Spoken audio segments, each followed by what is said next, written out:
ये खबर KR मंगलम university द्वारा प्रस्तुत की गई है। देखिए, जो देश में युवा मोदी जी को झुक के नमस्ते करते थे, छात्र जो झुक के सलाम करते थे, आज उनकी ज़ुबान पे कांटे क्यों आए? ये सोचना हाकिमों का काम है। और मुख्यमंत्री और प्रधानमंत्री जी को चाहिए था कि पहले तो वो देश से माफ़ी मांगते, बच्चों से माफ़ी मांगते कि आपका जो कैरियर बर्बाद हुआ भारतीय जनता पार्टी की वजह से, मैं उसके लिए शर्मिंदा हूँ।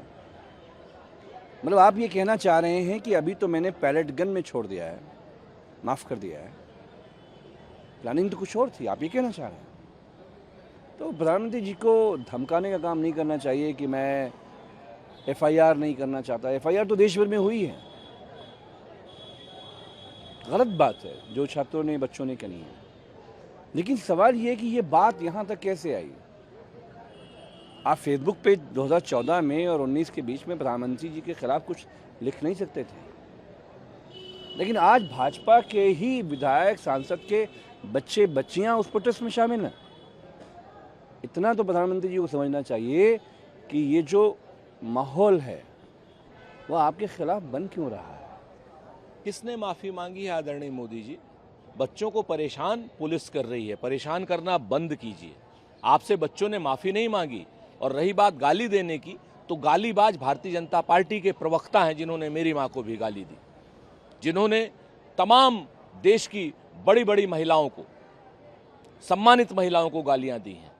बाकी बच्चों के मुख्य मुद्दों पर बात कीजिए, माफ़ी के मुद्दे पर बात मत कीजिए। बच्चों में ने जो आपसे नीट की परीक्षा लीक न हो इस पर जवाब मांगा है, उसके तुरंत बाद सुनते हैं महाराष्ट्र में, उड़ीसा में 2 जगह पेपर लीक हो गए। इस पर जवाब दीजिए। बेरोजगारी पर जवाब दीजिए। बच्चे रोजगार चाहते हैं, रोजगार पर जवाब दीजिए।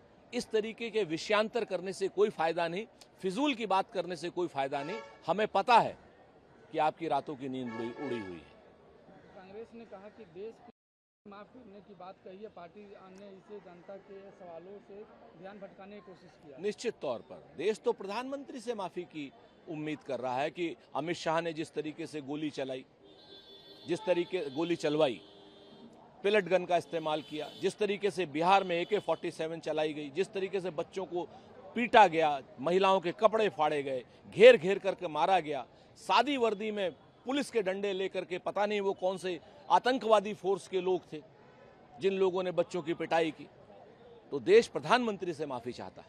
नहीं, देखिए, जहाँ तक गालियाँ देने का सवाल है या भद्र भाषा का सवाल है, उसकी तो मैं भी निंदा हुई होना नहीं चाहिए। लेकिन प्रधानमंत्री का इसमें एक इस तरीके से एक कदम उठाना जिसमें वो उनकी गालियों को चिन्हित करके उसकी बात कर रहे हैं, चलिए वो तो ठीक है, किसी को भी बुरा लगेगा, लेकिन जो मुद्दे विद्यार्थी उठा रहे हैं उसके बारे में आप क्यों नहीं कुछ करेंगे? ये मुझे नहीं समझ में आया।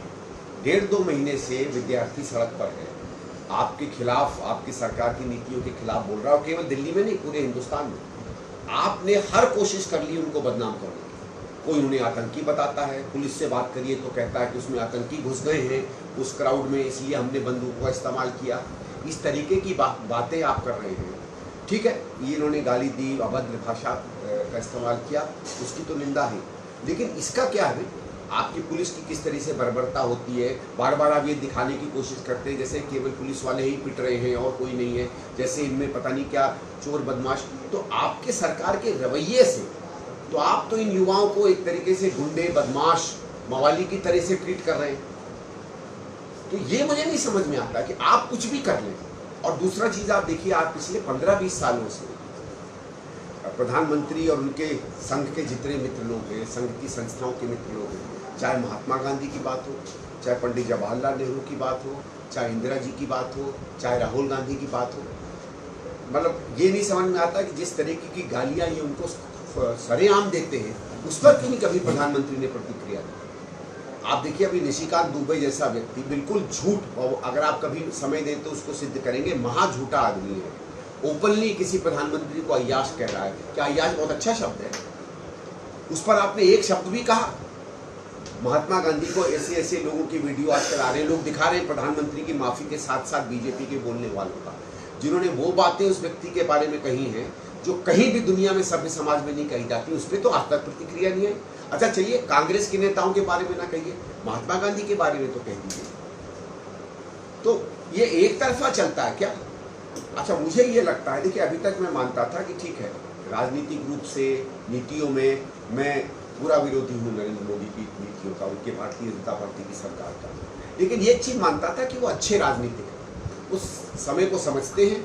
अगर कोई उनको अपना रवैया बदलना पड़ता है तो अपने को, अपनी साख को बचाने के लिए वो सिचुएशन या स्थिति के हिसाब से प्रतिक्रिया करते हैं। लेकिन इससे में लग रहा है कि प्रधानमंत्री बिल्कुल नहीं समझ पा रहे जमीन पर क्या, और वो इसलिए है क्योंकि अहंकार में और स्वार्थ में बनाई हुई नीतियों पे जब सवाल खड़ा होने लगे तो फिर भारतीय जनता पार्टी या प्रधानमंत्री कुछ नहीं कर सकते, क्योंकि इन नीतियों को अगर वो बदलेंगे तो उनके अहम और अहंकार पर ठेस लगेगी और उनके स्वार्थ पर लगेगी, और ये बीजेपी या मोदी कभी नहीं करेंगे।